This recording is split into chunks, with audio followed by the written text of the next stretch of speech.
आज हम एक ऐसे कैफ़े में आए हैं जिसका नाम है शीरोज़। यहाँ पे सारे एसिड अटैक सर्वाइवर्स काम करते हैं। मैंने पर्सनली कभी भी किसी एसिड अटैक सर्वाइवर से बात नहीं की है, तो ये कॉन्वर्सेशन काफ़ी रॉ होने वाली है। चलिए देखते हैं।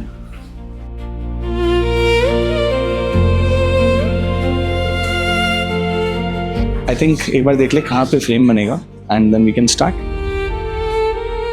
पहली बात तो मैं रूपा दी के बारे में बताना चाहूँगी कि रूपा दी मतलब कि ऐसा लगता नहीं है कि वो मतलब यहाँ पे एनजीओ में हमें मिली हैं। ऐसा लगता है वो रियल में अपनी बहन है, एक माँ के जैसे ट्रीट करती हैं। हर एक चीज़ के लिए ध्यान रखती है। खाना खाया, खाना खा लो, चाय पी लो, वो काम करना रहता है तो वो बताती हैं, हर एक तरफ से सपोर्ट ही करती हैं।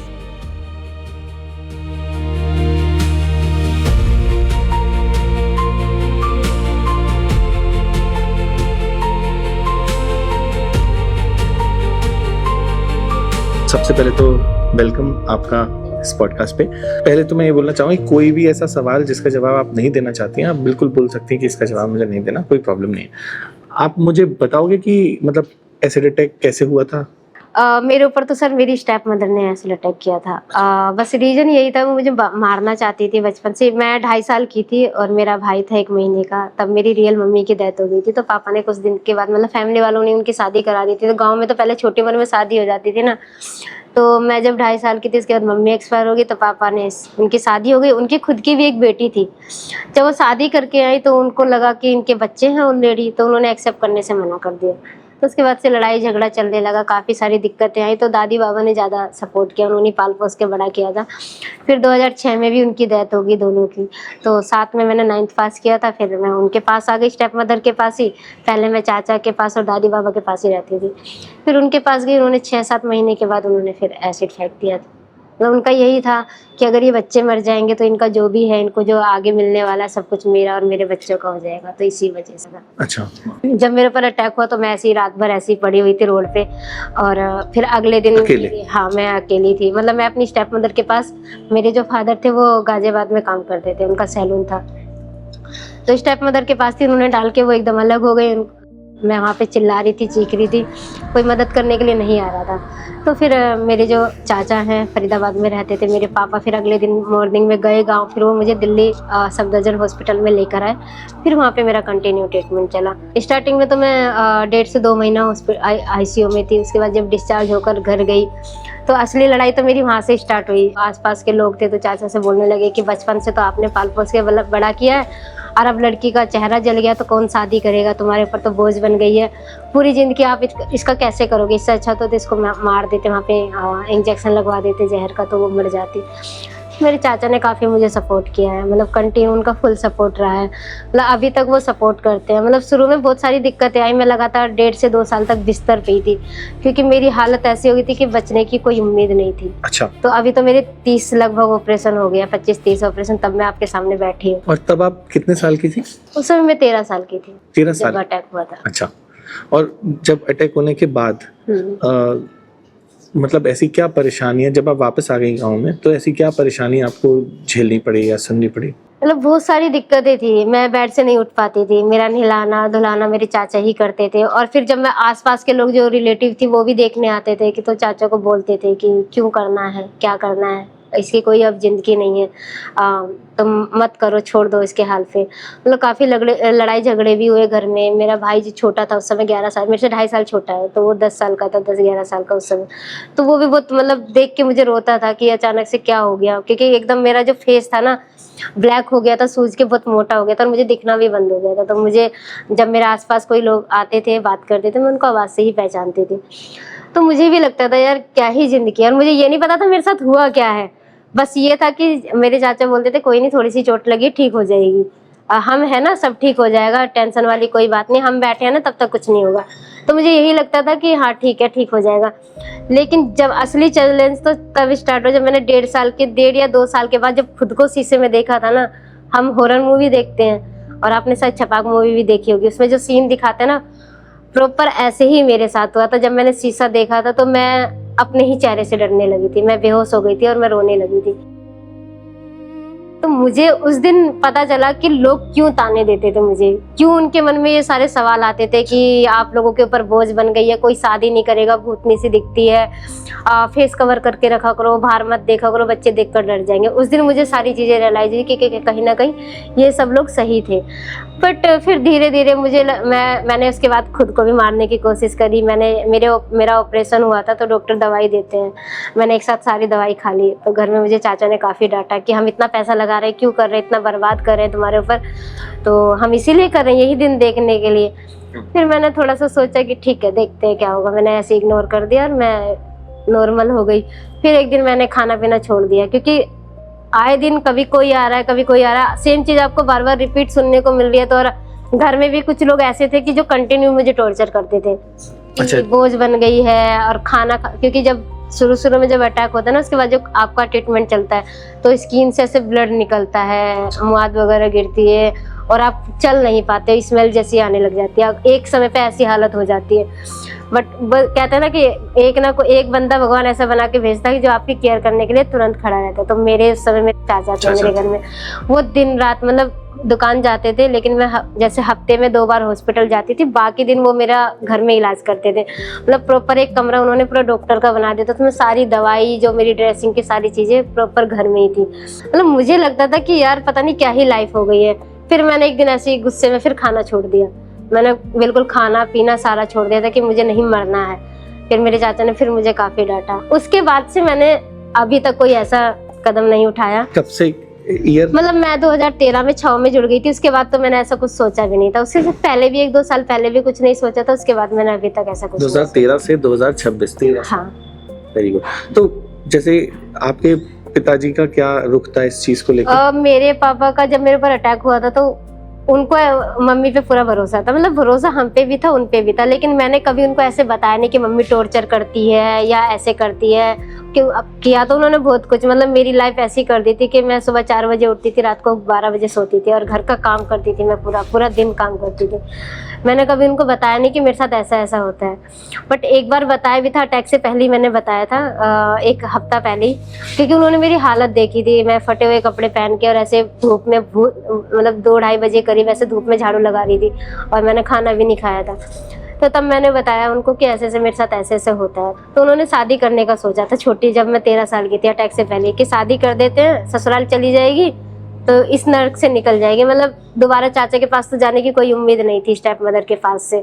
मतलब मेरी स्टेप मदर को तो अच्छी खासी नौकरानी मिल रही थी। तो जब एक दिन कुछ उनकी हरकतें ऐसी थी जो मुझे पता चल गई थी, उनका अफेयर वगैरह चल रहा था, तो मैं हालांकि उनके सामने नहीं बोलती थी, अगर वो आ भी रही होती तो उनके आर्ट से ही मैं डर जाती थी। पता नहीं उस दिन वो मुझे मार रही थी, मैंने गुस्से में बोल दिया कि आप जैसी हो ना मैं पापा को बता दूंगी। तो उस दिन से उनके मन में फिर कुछ ना कुछ चलने लगा। उन्होंने सबसे बात करना बंद कर दिया, मेरा बाहर निकलना बंद कर दिया, 24 घंटे अपने साथ रखती थी ताकि मैं किसी से बात ना कर लूँ। फिर उसके हफ्ते 10 दिन बाद काफ़ी लड़ाई झगड़ा हुआ, पापा के सामने उन्होंने मुझे काफ़ी मारा भी। उसके बाद मुझे एक होता है ना कि अंदर से आपको कुछ एहसास होने लग जाता है कि कुछ गलत होने वाला है, मुझे सेम फीलिंग हो रही थी। तो मैंने पापा के हाथ पैर जोड़े कि मुझे वापस चाचा के पास लेके चलो, उन्होंने मना कर दिया। तो वो सुबह अकेले आ गए, उसके मतलब वो शनिवार की रात को वापस आए हैं, सुबह निकले हैं और रात में मेरे साथ में हो गया। जैसे जब एसिड अटैक हो गया उसके बाद पापा का क्या? उनके बाद तो उनको यही था कि उन्होंने नहीं किया, किसी और ने किया। फिर वो 1 महीने तक नहीं, अब उसके बाद तो थोड़ी चीजें चेंज हुई। 1 महीने तक तो उन्होंने मुझे पलट के भी नहीं देखा था। जब मैं हॉस्पिटल में थी वहीं मेरी लड़ाई हो गई थी। उनका कहना ये था कि उसने नहीं किया और मेरा कहना ये था कि उन्होंने किया। फिर उन्होंने 1 महीने के बाद पता नहीं उनके मन में क्या हुआ, पीछे से क्या हुआ गांव में, मुझे नहीं पता। मतलब बाद में पता चला बहुत सारी चीजें हुई। मेरी स्टेप मदर को गांव से निकालने की भी कोशिश की थी। गांव का तो आपको पता ही है, वहाँ तो अलग ही रूल होते हैं, उनकी पंचायत वगैरह सारी चीजें। तो मतलब गांव में हमें काफी सपोर्ट करते थे, मतलब मुझे और मेरे भाई को। तो फिर पापा ने 1-1.5 महीने बाद खुद ही FIR करी, खुद ही सारी चीजें करी। उसके बाद ये था कि उनके खुद के बच्चे भी थे, छोटे थे सब, हम आपस में ही थे, 1-2 साल छोटे बड़े थे। उनके 4 बच्चे थे, एक बेटा उनको जेल में भी हुआ था, वो 2 साल जेल में थी। 2 साल के बाद वो छूट गई। हमारा कानून इस चीज के लिए उनको जेल हुई फिर? हाँ, 2 साल जेल भी हुई। फिर वही आपको पता है 2013 के बाद तो चीजें बहुत सारी चेंज हो गई ना। उससे पहले तो कोई सख्त कानून भी नहीं था, कोई FIR वगैरह भी नहीं होती थी, एसिड अटैक्स को लेकर कोई बातें भी नहीं होती थी। तो 2 साल के बाद मेरा केस इतना ढीला पड़ गया, मैं जाती नहीं थी कोर्ट, जाती भी थे तो ऐसे बैठ कर वापिस आ जाती थी। उसके 2 साल के बाद छूट गई। अच्छा। तो अभी वो गाँव में ही है। उसी गांव में है? हाँ वही। पापा के साथ ही है? पापा अलग, मम्मी अलग, हम अलग, सब अलग अलग रहते हैं। आपको मतलब आप कभी मिली उसके बाद उनसे? हाँ, मैं लास्ट 2010 में मिली थी, जब वो लास्ट जेल से छूट कर आई थी। उसके बाद मैंने अभी तक उनको नहीं देखा है। उनको क्या कभी ऐसा अब रियलाइज होता होगा कि नहीं, उनसे गलती कभी हुई मुझे है? तो नहीं लगता, ना ही मैं उनसे मिली, तो मुझे कभी लगता नहीं कि उनको इस चीज का दुख है कि मैंने क्या किया। कि शीरोज का जो कॉन्सेप्ट है उसके बारे में आप बताइए कि क्या है ये कॉन्सेप्ट, कैसे किसने स्टार्ट किया और कैसे आप यहाँ तक पहुंची? मतलब सीरोज का तो ये है, सबसे पहले ये कैंपेन था स्टॉप एसिड अटैक्स, और ये कैंपेन 2013 में स्टार्ट हुआ था, जो कि आलोक दीक्षित ने स्टार्ट किया था। वो कानपुर से बिलोंग करते हैं। तो उस दौरान ये अन्ना आंदोलन चल रहा था और निर्भया वाला जो केस हुआ था, उसी दौरान प्रोटेस्ट वगैरह चल रहे थे। तो उन्होंने उससे पहले कुछ सर्वाइवर पे स्टोरी लिखी थी, और उन्होंने देखा था कि उनको कोई सपोर्ट नहीं कर रहा था, क्योंकि एसिड अटैक होने के बाद पूरी सोसाइटी उसको अलग कर देती है और उसका ट्रीटमेंट भी अच्छे से नहीं हो पाता है। तो जिसके ऊपर अटैक हुआ था कानपुर में, वो बहुत गरीब घर से थी, और जब वो उनके यहाँ पे गए विजिट करने के लिए, उनका इंटरव्यू लेने के लिए, तो उन्होंने इंटरव्यू वगैरह देने से मना कर दिया, और देखा कि उनकी बहुत बुरी हालत थी। वो हॉस्पिटल में भी उनको एडमिट नहीं कर रहे थे और बहुत ज़्यादा ही बंद था। तो उन्होंने सोचा कि चलो इसमें कुछ करते हैं। तो उन्होंने उनकी स्टोरी लिखी, न्यूज़पेपर में आई, हाँ पूरा सारी चीज़ें की। तो जहाँ उसमें वो हिंदुस्तान टाइम्स में उस समय काम करते थे। तो उनके जो सीनियर थे उन्होंने काफ़ी सपोर्ट किया। उसके बाद वो दिल्ली आ गए। दिल्ली में देखा उस समय जो लक्ष्मी अग्रवाल थी, उन्होंने पीएल डाला हुआ था सुप्रीम कोर्ट में एसिड अटैक को लेकर। तो ऐसे करके 3-4 सर्वाइवर निकल के आई। फिर मैंने भी तभी ज्वाइन किया था कुछ समय पहले। क्या ईयर था ये? ये 2013 की ही बात है। तो जब मैं आई तो मुझे नहीं पता था कि ऐसा कुछ होगा, क्योंकि इतना सब होने के बाद और लाइफ में दोबारा खुद को खड़ा करना बहुत मुश्किल था, बहुत चैलेंज था कि फैमिली वाले सपोर्ट नहीं करते थे, बाहर ऐसे जाना, लोगों को अपने बारे में बताना। तो मतलब मेरे अंदर इतनी हिम्मत नहीं थी कि मैं ऐसे जाके बात कर पाऊँ। बट जब मैं धीरे धीरे आई तो उसके बाद वो होता है ना कि सर्वाइवर को तो आप लेकर आ गए, लेकिन उनको रखोगे कहाँ, क्योंकि बहुत सारे फैमिली वाले उनको सपोर्ट नहीं करते। उनका यही रीज़न होता है कि अगर आप लड़की को लेकर जाओ तो अब आपकी जिम्मेदारी, हमारा कोई मतलब नहीं है। फिर जो हमारी टीम में है असीम त्रिवेदी, जो कार्टूनिस्ट रह चुके हैं, 2006 में वो बिग बॉस में भी गए थे। अच्छा। तो पूरी टीम ने मिलकर डिसाइड किया कि ऐसा क्या करना चाहिए। तो फिर कैफ़े का आइडिया आया। फिर हमारा सबसे पहला कैफ़े 2014 में 10 दिसंबर को आगरा में हमने ओपन किया था, सिर्फ 5 सर्वाइवर से। तो वहाँ पे जब गेस्ट आते थे उनसे बात करना, सर्विस करना, काउंटर देखना, सभी सर्वाइवर करती थी। मतलब जो हमारे जो भैया हैं वो कभी, मतलब हम उनको भैया ही बोलते हैं, आलोक जी को भैया ही बोलते हैं, शुरू से ही भैया ही बोलते हैं, कभी ऐसे सीनियर की तरह हम लोगों ने उन्हें ट्रीट किया। ये पूरा जो कॉन्सेप्ट है शीरोज का, ये आलोक भैया का है? हाँ, आलोक जी का है। उनके साथ आशीष जी हैं, वो भी उन्नाव से बिलोंग करते हैं, और असीम सर हैं। ये 3-4 लोग थे जिन्होंने ये 2013 में स्टार्ट किया था as a stop acid attacks campaign. आज वो रजिस्टर है छाव फाउंडेशन के नाम से। और एक कैफे पहला आगरा में स्टार्ट हुआ, सिर्फ 5 सर्वाइवर से। उसके बाद वो चलने लगा धीरे धीरे। कुछ सर्वाइवर बाहर निकल के आती थी, कुछ नहीं आती थी, अपनी स्टोरी बताने में डरती थी।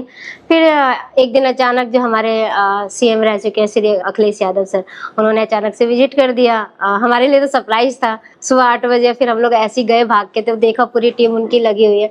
फिर उन्होंने सामने से ये ऑफर दिया कि हम लोग लखनऊ में आप लोगों को जगह देंगे, आप लोग लखनऊ में स्टार्ट करिए। फिर ऐसे 2016 में हमने 8 मार्च पे वुमेंस डे पे लखनऊ में स्टार्ट किया था। और ऐसे करते करते अभी कितने ब्रांचेस हैं? अभी हमारे 5 ब्रांचेस है सिरोज की, और अभी हम लोग नेक्स्ट पुणे में ओपन करने हैं और फिर पटना में। तो कैसे आपकी जिंदगी, जैसे आपने जो भी बताया अभी, उसमें तो बहुत स्ट्रगल थे, है ना? फिर कैसे वो चेंज कैसे आया? बहुत सारी मुश्किलें आई। जब मैंने छाव को ज्वाइन किया था तो फैमिली वाले ने सपोर्ट भी नहीं किया था, वो नहीं चाहते थे मैं बाहर निकलूं। सबसे पहला तो चैलेंज वैसे ही, हाँ मतलब सभी ए टू जेड, कोई भी नहीं चाहता था। क्योंकि चाचा को भी जैसे वो बाहर जाते थे दुकान वगैरह पे, क्योंकि ऑलरेडी वो इतना सब कुछ झेल चुके थे मेरे वजह से। इतना झेलने के बाद और फिर मैं इस हालत में बाहर जाके ऐसे लोगों से मिलूंगी, और फिर घर की स्टोरी, घर में जो सारी चीजें वो बाहर समाज में पता चलेगी। क्योंकि भाई अगर आप बाहर जा रहे हो, न्यूज वाले आपसे बात कर रहे हैं, या आप किसी एनजीओ में काम कर रहे हो, तो आपको मीडिया में तो इंटरव्यू देना ही पड़ेगा, जाहिर सी बात है। तो 1-2 इंटरव्यू ऐसे हुए। जब मैं पहली बार यहाँ जुड़ी थी तो मैं सबसे पहले अपनी टीम के साथ मुंबई गई थी। मैं 7 दिन, 5 साल के बाद अटैक के मैं 7 दिन मुंबई में थी पूरी टीम के साथ। वहाँ पे हमने प्रोटेस्ट वगैरह किया, इंटरव्यू वगैरह किया, हम लोग न्यूज़ में आए। तो घर वालों को पता चल गया था कि ऐसे ऐसे चीज़ें हो रही है।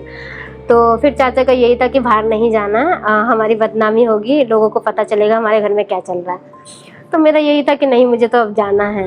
तो मैंने खुद से डिसीजन लिया, मैं आने जाने लगी। फिर एक दिन, एक हफ्ते बाद आलोक भाई मेरे घर गए। उस दिन वो प्रॉपर मुझे वहाँ से लेकर ही आ गए कि अब रूपा अच्छा। हमारे साथ रहेंगी। अच्छा। हाँ, चाचा भी इस चीज में एग्री हो गए, उन्होंने पूरी जिम्मेदारी लिया कि जो भी होगा हम देखेंगे। तो उसके बाद 6 महीने बाद आगरा वाला उस समय चाचा जी ने सपोर्ट किया? हाँ, उस समय मतलब आलोक भाई ने जिस तरीके से बात करी वो एग्री हो गए थे। अरे वाह। फिर उसके बाद मैं वहीं आने लगी। मैंने 1 साल सिलाई का कोर्स भी किया, प्रॉपर रह के 1 साल कंटिन्यू मैंने कोर्स करा। फिर उसके बाद यहाँ आने के बाद मैं आगरा वाले कैफे में शिफ्ट हो गई। 1 साल लगा था, बहुत मुश्किल था रन करने में। आप जैसे बात कर रहे हैं ऐसे हर कोई बात नहीं करता। तो गेस्ट आते थे तो वो देखकर कभी कभी बाहर से लौट जाते थे कि इनका तो चेहरा जला हुआ है, पूरा दिन बर्बाद हो जाएगा, तो देखने में भूतने से लगते हैं। तो मुश्किल आई 1-1.5 साल के बाद। वो ऐसा रन हुआ, आज वहाँ पे इंडियन से ज्यादा फॉरेनर्स विजिट करते हैं। कभी आपको वहाँ पे खाली नहीं मिलेगा। आपको लगता है छपाक फिल्म कहीं ना कहीं उस चीज में, आपको लगता है कि उससे कुछ चेंज हुआ है लोगों की छपाक से भी मेंटालिटी? चेंज हुआ है मेरे ख्याल से। जो चीजें समझ सकते हैं उनमें बदलाव आया है, और कुछ तो अभी भी बदलना नहीं चाहते अपने आप को। बिल्कुल सही बात। जैसे कि हमारे जो नोएडा वाला कैफे, वहाँ पे कराटे क्लासेस वगैरह होती है, बास्केटबॉल, टेबल टेनिस वगैरह सारी क्लासेस होते हैं। तो वहाँ पे छोटे छोटे बच्चे आते हैं जी। तो ऐसे ही मैं नॉर्मली काउंटर पे बैठी थी, वहाँ पे मैं अचानक से ऐसी बिलिंग कर रही थी तो एक छोटा सा बच्चा आया। अब पता नहीं उनकी मम्मी ने उनको क्या बोला, नहीं पता। हम लोग ऐसे सब लोग ऐसे बैठ के मस्ती कर रहे थे, आपस में बातें कर रहे थे। तो वो आया, उसके हाथ में चने थे, तो आके वो खिला के मुझे चला गया और फ्लैंक किसी दे गया। तो मतलब मेरे मन में बस एक ही चीज आई। मैं ऐसे फिर दोस्तों से डिस्कस करी, मैं कहा देखो ये एक बच्चा है, बड़ों में और बच्चे में कितनी चीजें अलग हैं। तो वहीं से जो नई सर्वाइवर आती है ना, वो यही सारी चीजें सीखती है। तो जैसे आपने नए सर्वाइवर का नाम लिया, तो आज आप क्या नए सर्वाइवर को ट्रेन भी करती हैं? हाँ। और कैसा उनका रवैया होता है? क्या शुरू में वो बहुत मुश्किल फील होता है उनको, तो आप उनको कंफर्ट कराती हैं? हमारा, जैसे मैंने अभी आपको बताया था कि हमारा नोएडा में जो ऑफिस है वहाँ पे रहने का भी है। अच्छा। तो ज्यादातर सर्वाइवर बाहर से ही होती है, बिहार से, पटना से, यूपी में दूर दूर से आते हैं। तो हम लोग उनको वहाँ से रीच आउट करके लाते हैं, उनको रखते हैं, उनका ट्रीटमेंट कराते हैं। जब वो थोड़ा थोड़ा रिकवर हो जाते हैं तो वहाँ का जो माहौल है, सब सर्वाइवर एक साथ रहते हैं, खाना खाती है, प्रोडक्ट कुछ बनते हैं, कैफे में जाती है, कुछ इंटरव्यूज वगैरह होते हैं, वहाँ पे सर्व करते देखती है, हंसी मजाक करते देखती है। तो धीरे धीरे वैसे ही चीजें चेंज हो जाती है। तो जब एसिड अटैक हो जाता है उसके बाद पूरी दुनिया एकदम पलट जाती है ना? एक दिन आप अलग फील कर रहे हो, अगले दिन एकदम ही अलग। सामने वाले के दिमाग में ऐसा क्या आता होगा कि वो ये सब करने, मतलब इतना बड़ा स्टेप उठाने से पहले सोचता है? सर ये तो शायद अभी तक शायद ऐसे किसी जिसने अटैक किया है किसी ने ऐसे बात नहीं की होगी, शायद ऐसी हुई भी नहीं। बट ये कभी कभी मेरे मन में भी ख्याल आता है कि जो अटैक करता है ना, एक बार उसका भी इंटरव्यू लिया जाए। मतलब टीम में बहुत सारे लोग हैं, डिस्कस करते हैं, जैसे आलोक भाई है या आशीष भाई है। ऐसा कभी ज़्यादातर तो जितने भी अटैक्स है, ज़्यादा जो अटैक करते हैं वो ज़्यादातर जेल में ही है, या कभी छूट के भी आते हैं। तो कभी ऐसा सामना नहीं हुआ किसी का। बहुत सारे लोगों का सर्वाइवर का होता भी है, बट कुछ लोग ऐसे भी हैं कि सामने से देख के नज़र नीचे कर लेते हैं। मतलब मुझे लगता है या तो उसके अंदर शर्म है, या उसको कुछ चीज़ें फील हुई होंगी, या कुछ केस ऐसे भी हैं। एक केस हुआ था करवा चौथ वाले दिन, तो वो केस हम ही लोग देख रहे थे, हम लोग रीच आउट वगैरह करने गए, उसका ट्रीटमेंट सफदरजंग हॉस्पिटल में हो रहा था। तो जिसने अटैक किया था वो उससे ये बोल रहा था कि मैं इससे अभी भी शादी करना चाहता हूँ। अच्छा। बट आप कैसे कर सकते हो किसी से कि एक तरफ आप उससे प्यार करते हो, दूसरी तरफ आपने उसके ऊपर एसिड अटैक कर दिया, फिर तीसरी बार आप उससे बोलो कि मैं इसी से शादी करूँ। तो आप कैसे किसी को विश्वास दिला सकते हो कि आप दोबारा कुछ ऐसा नहीं करोगे? मतलब ऐसा क्या प्यार कि आपने उसकी पूरी लाइफ ही बर्बाद कर दी।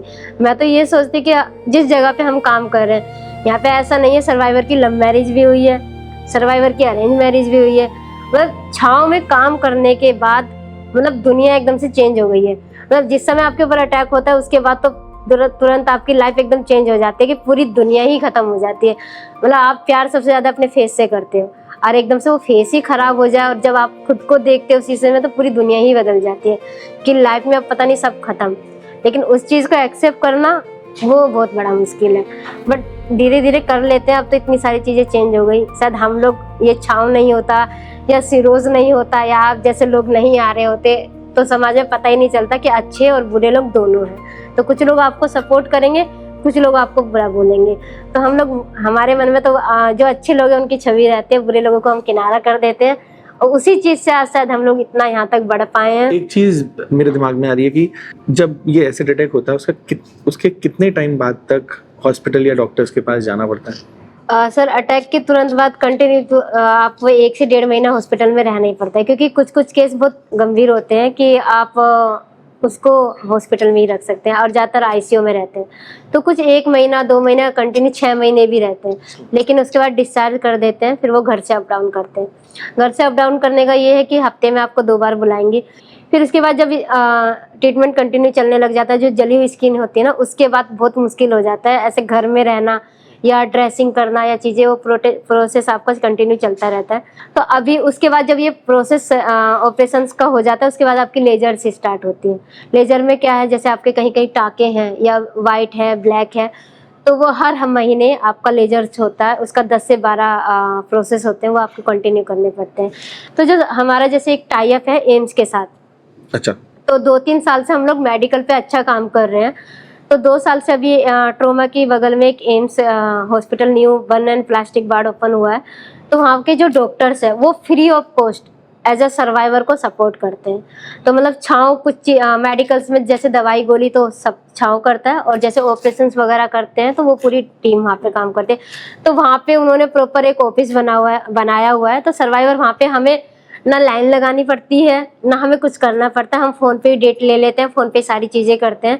पहले हम लोग ऑपरेशन कराने से 10 बार सोचते थे, क्योंकि डॉक्टर आपसे बहुत बदतमीजी से बात करते थे। आपके अगर ड्रेसिंग कर रहे थे आपको डांट देते थे, मार देते हैं, गाली दे के बात करते हैं, बहुत टॉर्चर करते हैं, बहुत गंदी तरीके से बात करते थे। लेकिन अभी अगर हम लोगों को ऑपरेशन के लिए कोई कह देना, तो हम लोग ऐसे रेडी होकर जाते हैं, ऐसा लगता है कि हम लोग फैमिली में जा रहे हैं। क्योंकि जो एम्स के जो डॉक्टर हैं वो इतनी स्वीट है, इतने अच्छे से बात करते हैं। अगर हमारा लेजर भी कर रही होते हैं, तो अगर हमें हल्का सा भी पेन होता है तो उनकी आंखों से आंसू आ जाते हैं, और वो इतने अच्छे से बात करते हैं। अगर हम किसी सर्वाइवर को लेके जा रहे हैं तो हम लोग खुद रेडी होके जाते हैं कि हम लोग उनके साथ फोटो खिंचा सके। और वो कभी भी एज अ फ्री होते हैं तो हमारे साथ आती हैं, बात करती हैं, हम लोग स्पेशली उनसे मिलने जाते हैं। तो 2 साल से सभी सर्वाइवर की लाइफ में एकदम चेंज हो गई है। तो मतलब 2 साल से ऐसा लगता है कि ऑपरेशन नहीं करा रहे, कि हमारी एक हर ऑपरेशन के बाद हमें एक नया फेस देखने को मिलता है, एक नया रूप देखने को मिलता है, तो अच्छा लगता है। और कितने कितने टाइम बाद ये? सर लेजर तो हर महीने होती है। अच्छा, हर महीने लेजर हर महीने होती है। अगर आपका जैसे ऑपरेशन से बचा है तो वो हर 6 महीने ऑपरेशन होने की तरह हम लोग वहाँ पे रहते हैं। 6 महीने? और सर ये तो अभी देखो, मैं अपना ही एग्जांपल देती हूँ। मेरे ऊपर अटैक 2008 में हुआ था और मेरे अभी तक चल रहे हैं। अच्छा, हर महीने आपका एक लेजर होता है? हाँ, अभी लेजर चल रहे हैं और 6 महीने में ऑपरेशन। जिस समय अटैक होता है उस समय बहुत अलग अलग चीजें हैं। जैसे एक तरफ लीगल हो गया, एक तरफ आप मेडिकल की तरफ भाग रहे हैं, दूसरी तरफ जिसने अटैक किया है उसको भी लीगल में क्या करना चाहिए, तीसरा जो है वो फैमिली किस तरीके से रिएक्ट कर रही है, बहुत सब कुछ एकदम झेलने को मिलता है। मुझे इसमें से आप लीगल बताओ कि लीगली मतलब तुरंत क्या करना चाहिए अगर कोई एसिड अटैक सर्वाइवर, अगर वो ये पॉडकास्ट देख रहा हो, तो क्या लीगली में क्या एक्शन लेने चाहिए और क्या हमें सपोर्ट मिलता है? सबसे पहले तो सर, अगर आपके सामने कोई एसिड अटैक्स हो रहा हो तो सबसे पहले तो आप पहला ट्रीटमेंट आपको ही करना है कि जितना हो सके उसके ऊपर पानी डालो। अच्छा, आप जितना पानी डालोगे ना, तो अगर एसिड अटैक्स आपके ऊपर 100% हुआ ना, तो वो कहीं ना कहीं 30 या 20% हो जाएगा। सबसे पहला ट्रीटमेंट यही है। मतलब कोशिश करो कि जितना हो सके उतना पानी डालो, और पानी भी इस तरीके से डालना चाहिए कि जहाँ उनके ऊपर एसिड डाला ना वही चीज़ आपको धुलनी है। अगर आप मान लो एसिड चेहरे पे डाला है तो आप उसको थोड़ा बेंड करके कोशिश करो पीछे से पानी डालें, और जो एसिड है ना वो धुल के नीचे की तरफ जाए। अगर आप उसको सीधा करके पानी डालेंगे तो जिस भी बॉडी पार्ट पे जाएगा तो वहाँ वो बंद करता चला जाएगा। और दूसरा FIR, अगर फैमिली में कोई मेंबर है तो सबसे पहले जाके FIR कराएं, क्योंकि FIR इस समय पे इसलिए ज़्यादा ज़रूरी है। एक तो आपका मेडिकल जो हैंडीकैप सर्टिफिकेट जो बनता है वो बनने में आसानी हो जाएगी हॉस्पिटल में जाके। दूसरा, आपको कंपनसेशन मिलने में आसानी हो जाएगी, क्योंकि 2013 के बाद एसिड अटैक सर्वाइवर को 3 लाख कंपनसेशन मिलने लगा ना 2016 से, तो आपको इजीली मिल जाएगा। 3 लाख भी है, 4 लाख भी है, 5 से 10 तक है, तो वो आपको इजीली मिल जाएगा। ये वन टाइम है कि ये वन टाइम ही मिलता है, लेकिन कोशिश यही रहती है। अब तो छाँव हर चीज़ पे काम कर रहा है, तो वो कोशिश ये है कि अगर आपको 3 लाख शुरू में मिल गया तो उसके बाद हम लोग फॉर्म फिल करते हैं कि अगर ज़्यादा बन है तो हम 10 लाख तक भी दिलवाते हैं। तो वो डिपेंड करता है बन के ऊपर। तो शुरू में ये 3 से 4 चीज़ें जो आपको कंटिन्यू करनी है। और दूसरा कि अगर आप किसी एनजीओ को जानते हैं, क्योंकि हॉस्पिटल में आपको गाँव में अगर एसिड अटैक हुआ तो वहाँ पे पास में कोई हॉस्पिटल नहीं है, तो आपको कोशिश करनी है कि आप दिल्ली ले आओ। एम्स और सफदरजंग है जो कि बेस्ट हॉस्पिटल है, वहीं पे ही एसिड अटैक्स का अच्छा इलाज भी है। तो ज़्यादातर तो हॉस्पिटल वाले वहीं भेजते हैं। अगर आप किसी एनजीओ से जानकार हो या एनजीओ के बारे में जानते हो, हमारा ही है जैसे छाव फाउंडेशन। आप गूगल पे डालेंगे छाव फाउंडेशन तो पूरा छाव के बारे में सारी डिटेल मिल जाएंगी आपको, हम किस तरीके से काम करते हैं। तो आप छाव से कॉन्टेक्ट कर सकते हैं, हम लोग आपका फ्री इलाज FIR से लेके सारी चीज़ें हम लोग खुद ही करवा देंगे। तो इतने सालों में आपने क्या देखा है कि एसिड अटैक बढ़ रहे हैं या कम हो रहे हैं? कम तो क्या ही हो रहे हैं, आए दिन एसिड अटैक्स हो रहे हैं। अभी कल ही एक दिल्ली में एक एसिड अटैक हुआ है। तो हमारी टीम गई हुई है रीच आउट करने के लिए। और साथ ही साथ पहले ये था, बस फर्क इतना हो गया कि पहले एसिड अटैक्स के बारे में FIR नहीं होती थी, कोई बात नहीं करता था। अभी तो ये हो गया कि न्यूज़ में आ जाती है, FIR तुरंत हो जाती है। इतने सारे एनजीओ काम करे तो कोई ना कोई टीम वहाँ पे चली जाती है, उनको रीच आउट कर लेती है। तो पता कैसे चलता है? जैसे ज्यादातर सर अब न्यूज़ में पता चल जाता है या कोई सामने से खुद ही कांटेक्ट कर लेता है। जैसे कि हॉस्पिटल में मैंने बताया, एम्स या सफदरजंग में कोई केस आता है तो डॉक्टर हमसे टाई अप कर लेते हैं या सामने से खुद ही फोन आ जाता है कि भाई यहाँ पे कहीं एसिड अटैक हुआ है। तो ज्यादातर जो है वो इसमें फीमेल्स ही होती है ना? और सर मेल भी हैं। मेल भी है? हाँ, अभी मेल में भी यही है कि आजकल एसिड, पहले तो हम ये लोग यही सुनते थे ना कि वन साइडेड लव की वजह से एसिड अटैक हाँ। हुए, लेकिन वो हर तरीके से होता है। किसी दोस्त में जेलसी में एसिड अटैक कर दिया, या प्रॉपर्टी के पीछे एसिड अटैक कर दिया, भाई भाई में लड़ाई झगड़ा हो रहा तो किसी ने तीसरे ने एसिड फेंक दिया, या लड़की शादी तय हो गई है तो लड़का बाद में पता चला अच्छा नहीं है तो शादी कैंसिल कर दी तो लड़के ने डाल दिया, या बॉयफ्रेंड की शादी हो रही है तो लड़की को अच्छा नहीं लगा, लड़की ने जाके अच्छा, बॉयफ्रेंड के लड़कियां ऊपर। भी करती हैं? बिल्कुल। 10 दिन पहले हम लोग वहाँ पे मीटिंग में गए थे, तो वहाँ पे जो हमारी DMC मीटिंग है तो हमें 150 सर्वाइवर मिले हैं वहाँ पे। पटना में 150 सर्वाइवर हमने देखे, उसमें से 60% मेल है। अच्छा। 60%। और वैसे अभी हमारे साथ 4 से 5 जो मेल सर्वाइवर है एज अ सिरोज में काम करते हैं। नोएडा में है एक सर्वाइवर और बाकी लखनऊ में है, और कुछ के अभी ट्रीटमेंट्स वगैरह चलते हैं, लेकिन मेल्स और फीमेल्स दोनों हैं। जैसे मानिए कि कोई रीसेंट बिल्कुल अभी एसिड सर्वाइवर अगर कोई एग्जिस्ट करता है तो आप क्या मैसेज देना चाहते हो उसे? बस मैं यही कहना चाहूँगी कि आप लोग हमारे साथ जुड़े, और लाइफ में कुछ ठीक है छोटी मोटी चीज़ हुई है आप उसको पीछे छोड़ के आगे बढ़े। लाइफ में शायद आपको ये पहला मौका आपको भगवान ने दिया था, उसके बाद एसिड अटैक होने के बाद आपको दूसरा मौका मिला है, तो आप उसको खाली ना जाने दें। आपको आपके ड्रीम्स क्या है, आपको पढ़ाई करनी है या आपको जो भी आपको लाइफ में करना है, जो भी आपके गोल्स हैं वो आप कंटिन्यू करें। और लाइफ में बहुत कुछ है करने के लिए, जिसने किया है उसको फेस कवर करने की ज़रूरत है, ना कि हमें तो आगे बढ़ना है और अपनी लाइफ में कुछ करना है।